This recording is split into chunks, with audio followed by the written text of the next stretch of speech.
Ariadne's Diary. I'm in love with my teacher.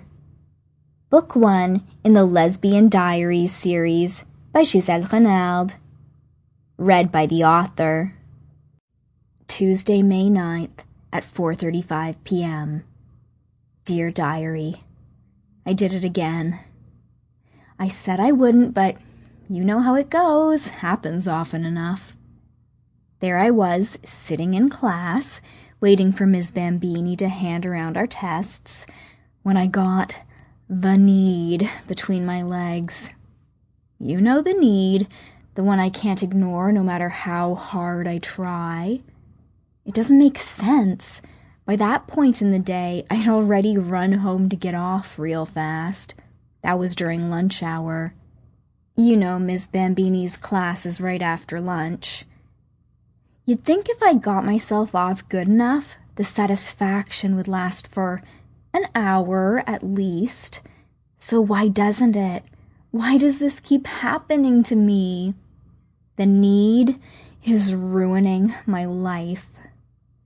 When Ms. Bambini came around with a stack of tests pressed to her big, beautiful breasts, all I could think was, oh, to be that paper, to be a flat, white nothingness that disappears into the mundane.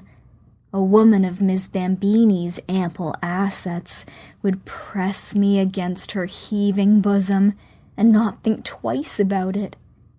In my next life, I want to come back as paper. Ms. Bambini set my test face down on my desk. She flashed me a sympathetic smile as she walked by. You know better than anyone how crappy my marks have been this year.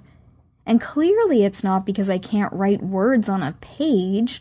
Look, I'm doing it right now. I fill you with thoughts every day, dear diary. Thoughts in word form, from my pen to your ears. Obviously I'm capable of doing it. Thing is, when I'm sitting there in class and Miss Bambini's standing at the board talking about Ma and Pa Jode, it's like I can't even force myself to listen. I'm just staring at those gorgeous golden breasts. Her breasts are often swaddled in black bras, you know. Black, even when her blouse is light-colored like it was today. Creamy, shot with strands of golden thread. Her skirt came down to her knees, so tight and form-fitting. It showcased her ass like you wouldn't believe. If you want to see a generously proportioned hourglass figure, take a look at Miss Bambini. She'll put your eye out. Oh, great. Now I've got the need again. I can't even get through telling you one story without the need coming back. But you know what? I'm just going to cross my legs and think of England, or however that goes, because I really want to tell you what happened today. Like I said, I was in class waiting for the test to start. Ms. Bambini was giving me the need, as usual. She finished handing out test papers, and when she got to the back of the class, she said, "Time to flip your papers and show me what you're made of." I was actually doing okay in the beginning, believe it or not. Or I think I was. Hard to know since I never actually finished reading The Grapes of Wrath.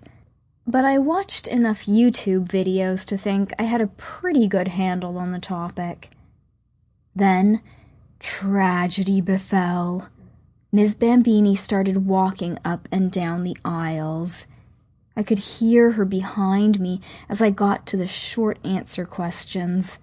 I swear I could feel her body heat baking my back.